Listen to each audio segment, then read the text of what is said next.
essa técnica de alto padrão, ela é muito mais do que ela é muito mais do que tu usar materiais que estão na moda, né? Na verdade, isso aí mais prejudica, eu diria, né? Mas usar um revestimento da moda, isso aí causa a ilusão que a gente está chegando lá. Só conheço um jeito de ter sucesso na arquitetura, que é construindo uma marca, ou seja, um nome. E para o teu nome se destacar no mercado, ele precisa estar sustentado em 3 pilares: atração, técnica e lucro. Seja bem-vindo ao podcast Estratégia Arquitetura. Então, o tema de hoje é os fundamentos para qualquer arquiteto entrar e se destacar na arquitetura de alto padrão. Quais são esses fundamentos, né? Então, os fundamentos é a base de tudo. O que são fundamentos? Fundamentos não é uma técnica, não é uma prática. Fundamentos não é um hack. Fundamentos é algo que sempre existiu e sempre vai existir, é algo sólido, é a base de tudo, seria as fundações.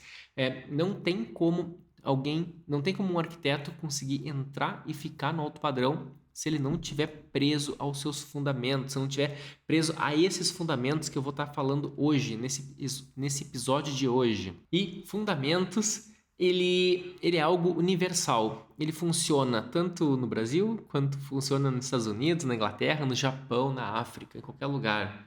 Ele funciona em cidades pequenas e ele também funciona em cidades grandes, funciona em cidades médias. Ele funciona em nichos de... Você pode trabalhar em interiores, tu pode trabalhar com edificações, tu pode trabalhar com arquitetura comercial, residencial, tanto faz, não importa. Funciona com projetos pequenos, com grandes edifícios. Esses fundamentos é a base de tudo. Tu vai ter que ter clareza de quem é o teu público. Tu vai ter que ter clareza de qual é o teu mercado. Porque muitas vezes o grande erro do arquiteto é: eu estou olhando o que aquele profissional de sucesso está fazendo, eu estou olhando o que aquele escritório que eu admiro muito está fazendo e eu vou fazer a mesma coisa. Só que aquele escritório, ele está fazendo aquilo e está dando certo porque ele está alinhado com o público que ele está realmente mirando. Ele está alinhado com o que o público daquele escritório realmente está querendo, está desejando. E se a tua realidade é diferente, se o teu mercado é diferente, não adianta tu replicar. Vou te dar um exemplo. Por exemplo, tem um escritório que talvez eu admira bastante e ele é super minimalista. Todo mundo elogia, os maiores entendidos de arquitetura vão sempre elogiar aquele escritório, mas se o teu mercado não tem aceitação para arquitetura minimalista, ou pelo menos para aquele nível de minimalismo, né? Porque minimalismo tem vários níveis, né? Então, não adianta tu tentar vender aquilo, empurrar para o mercado, que talvez o teu mercado não esteja tão maduro para aceitar aquele tipo de solução. Isso acontece. Então, não tem nada de errado com o que tu está fazendo. O que tá errado é o teu alinhamento. Às vezes tu está muito à frente. Pode ser que tu esteja muito avançado. Pode ser que o que tu está apresentando para o mercado nem está pronto. O teu mercado não está pronto ainda para absorver aquilo.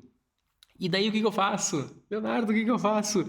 Será que eu vou ter que descer de nível? Será que eu vou ter que, né? Eu vou ter que me rebaixar? Bom, se tu não quer descer de nível, te rebaixar, não sei se seria a palavra certa, né? Às vezes a mudança é necessária, não significa necessariamente que tu vai te rebaixar. Às vezes a mudança, tu tá indo para um outro nível. Às vezes tu se adaptar ao mercado é uma evolução. Mas vamos supor que por algum motivo tu tá, né, teimando que tu quer porque tu quer entrar nesse mercado, porque tu quer ser o cara mais minimalista do país. Aí tu vai ter que, te sugiro, tu mudar de mercado. Leonardo, tu tá querendo que eu saia da minha cidade? Não necessariamente. Pode ser que sim, mas também pode ser que tu continue morando na tua cidade e tu simplesmente tenha um posicionamento que tu atenda a clientes no mercado que tem aceitação por arquitetura minimalista. Geralmente, grandes mercados, grandes capitais, tipo São Paulo ou qualquer grande metrópole brasileira, eles têm uma aceitação maior a nichos especiais. Então, seja o teu minimalismo, seja o teu um nicho de uma arquitetura super clássica, seja o teu um nicho de uma arquitetura extremamente high-tech, não sei qual é o teu nicho, né? Mas vamos supor que tu considera o teu nicho especial, os grandes mercados, as grandes metrópoles têm uma aceitação maior a esse tipo de arquitetura, né? E então, se tu pode prospectar eles, entrar nesse mercado mesmo que tu esteja morando da tua cidade. Leonardo, mas isso é possível realmente ou isso só funciona na teoria? Bom, eu sou a prova disso, né? Por muito tempo, eu morei em cidade diferente das minhas obras, mas não só numa cidade diferente, não só num estado diferente, mas sim num país diferente. Eu morei muitos anos, na Inglaterra, e então, eu pude,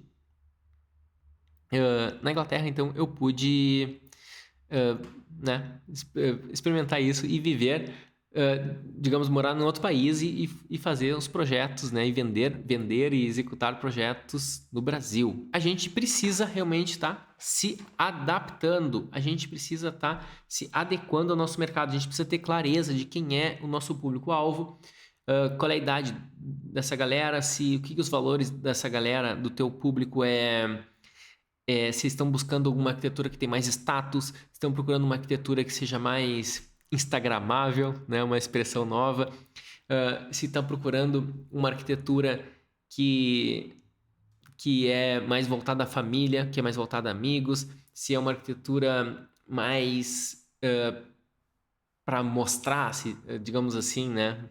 Mais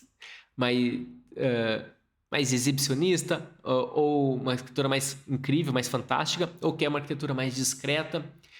Eu atendo muitos clientes que eles preferem uma arquitetura mais discreta, né? A gente às vezes pode pensar, ninguém vai querer uma arquitetura discreta, né? Alto padrão é sempre show off, é sempre exibicionista, é sempre para mostrar, né, para os outros, para ostentar.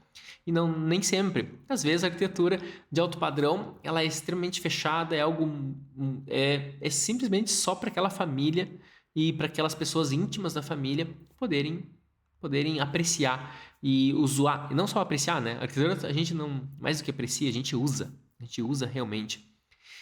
E eu atraio muito esse tipo de cliente, um cliente que ele quer algo com qualidade, mas não para mostrar a todos os cantos.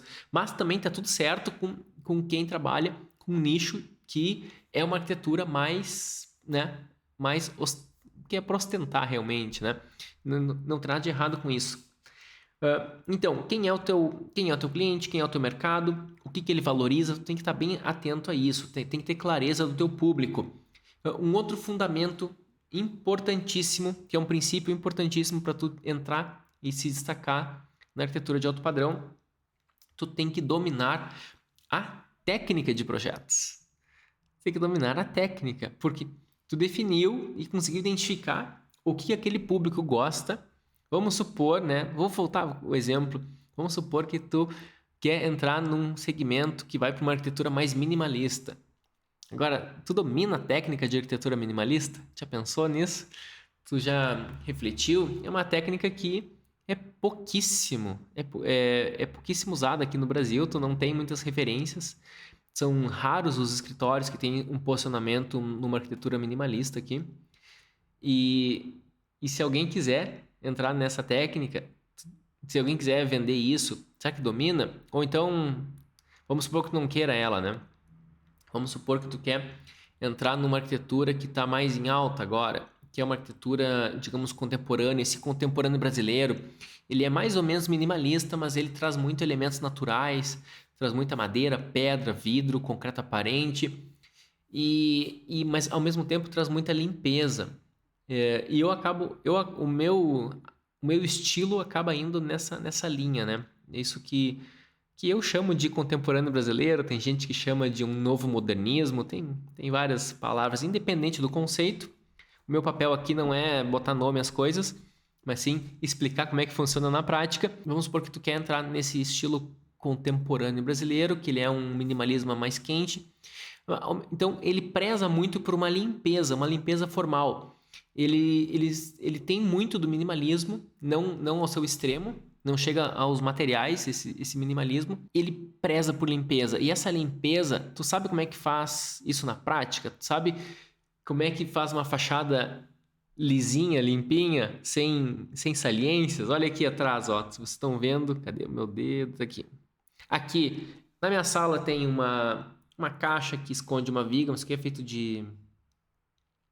Pô, o pessoal do YouTube não vai ver nada, né? Estourou a luz ali. O pessoal do YouTube, ó, tá cheio de saliências aqui atrás, né? O pessoal do Instagram tá vendo. Aqui tem caixinhas, saliências, saliência do pilar, saliência da viga. Isso aqui é simples de fazer, né? E é difícil de evitar. Como é que se evita isso? Tu tem que ter uma boa técnica de projeto. Tu tem que saber compatibilizar projeto. Tu tem que saber detalhar um projeto. E não só saber detalhar, não é só dominar a ferramenta BIM, só dominar o teu software, dominar o teu AutoCAD, não é isso, é muito, muito além disso. Tu tem que saber o que tu quer e aí como é que tu vai chegar nele, né? Como é que tu vai chegar naquilo ali. Então, os fundamentos da arquitetura não tá em estudar marketing, não tá em estudar gestão, não tá em estudar BIM, não tá em estudar 3D, não tá em tu saber fazer propostas comerciais impactantes, não tá saber fazer contratos corretos, não tá em tu dominar planilhas de precificação. Não é isso que vai te deixar tu entrar verdadeiramente no alto padrão. Isso tudo é importante, mas isso aí está num segundo nível de importância. Isso tudo são veículos. Isso aí só vai te deixar, só vai acelerar o teu processo. Mas o que adianta tu conseguir acelerar o teu processo fazendo um belo 3D, tu dominar perfeitamente o teu software BIM, por exemplo, se tu tá fazendo projetos errados, né? Tu tá fazendo um 3D super magnífico, né, em termos técnicos falando, né, super realista, digamos assim, com uma bela fotografia, tudo, mas o projeto é feio. O que adianta? O que adianta fazer um belo 3D de um projeto feio? O que adianta fazer belos desenhos técnicos de um projeto feio? O que adianta tu fazer uma bela proposta comercial para o teu cliente de um projeto que não é o que ele quer, de um projeto que nem tu mesmo não vai conseguir ficar satisfeito por ele. É um projeto que não é nem estratégico para o teu portfólio, tu não vai conseguir, digamos assim, só ficou na intenção, né? Tu tem a intenção de que agrade, tem a intenção que fique bonito, mas quando chega na hora de detalhar, tu não tem o conhecimento técnico para isso. Então, em primeiro lugar, tu tem que estar conhecendo muito bem quem é teu público, e daí tu vai oferecer aquilo que realmente o teu público quer, tu vai identificar o que o teu público quer, tu vai oferecer o que ele quer, e tu vai saber fazer o que ele quer, né? Tu vai dominar a técnica. E além disso, né? Essa técnica de alto padrão, ela é muito mais do que tu usar materiais que estão na moda, né? Na verdade, isso aí mais prejudica, eu diria, né? Mas usar um revestimento da moda, isso aí causa a ilusão que a gente está chegando lá. E vamos supor assim, ó, um design de produto, vamos supor uma torneira. Se a torneira não é tão boa, não é tão bonita, não adianta tu deixar folhada ela de ouro, ela não vai ficar melhor. Ela só vai ficar mais cara porque tem um material mais caro. Tu pode tirar aquele ouro ali, derreter e vender, por exemplo. Mas não como torneira. Como torneira, se uma torneira é ruim, mesmo folhada a ouro, ela vai continuar sendo ruim. E então, mesma coisa um projeto. Se teu projeto não tá legal, não adianta tu usar materiais caros, revestimentos caros. Ele vai continuar legal. Eu já vi muito projeto que o cliente, né, acabou executando de um jeito, daí ele começou a sair a obra, ele viu a fachada, estava tão feia, estava tão ruim, ele estava tão insatisfeito que ele começou a aplicar materiais caros, sei lá, começou a forrar de granito, sei lá, começou a botar materiais caros ou na obra, ou até mesmo no interior. E no interior, então, às vezes começa a investir em imobiliário, começa a investir em luminotécnico, começa a investir em uma série de coisas, mas o problema não está nisso. O problema O problema tá lá atrás, tá lá no princípio de tudo, na criação do projeto, tá lá no partido arquitetônico, tá lá na concepção do anteprojeto. Ali que ali que nasceu tudo. Tá no DNA do projeto, né? Uma outra expressão que eu gosto muito é o DNA. É o DNA. O DNA é o que define todo o resto. Daí, mexer no DNA é uma coisa mais complexa. Quase que é mais fácil, eu acho, né? Demolir, fazer, começar tudo do zero. Leonardo, precisa sempre demolir e começar do zero? Não necessariamente. Mas tem que fazer uma grande intervenção. Tanto que na Europa é muito comum, pega-se prédios bastante antigos, bem antigos, e faz um retrofit, né? Faz um reuso dele, uma reforma bem substancial nele, que muitas vezes mantém só a fachada mesmo e só a fachadinha ali, uma parte da fachada, na verdade, se aumenta e se amplia e faz tudo extremamente moderno por dentro. E funciona super bem. Tem como salvar até mesmo isso. E o que é o conhecimento técnico, né? E às vezes o arquiteto, e não culpo nenhum arquiteto, né, por isso, porque isso é normal até acontecer, mas ninguém nasce sabendo tudo, né? Então o arquiteto se forma, sai no mercado e ele não sabe nem o que usar. E daí o que ele vai usar de revestimentos? Ele vai usar aquilo que o mercado está propondo, aquilo que os fornecedores estão anunciando. E ele vai numa feira de revestimentos e o maior stand da feira é daquele grande fabricante e ele vai imaginar então que aquele grande fabricante que é o que é bom, né?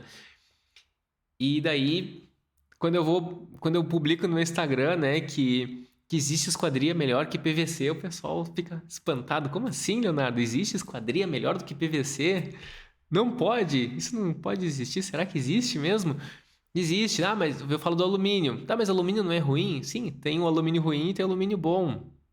Então a galera não sabe ainda como é que funcionam esses materiais. E, e daí tem o novo revestimento 3D, agora é 4D, 5D, não importa esses revestimentos da moda, né? E a tecnologia sempre vai avançar e com certeza não tem nada contra também a gente usar essas tecnologias, mas a gente tem que entender qual é o que o teu cliente quer. Vou voltar para o primeiro conceito, né? Tu tem clareza do que o teu cliente quer?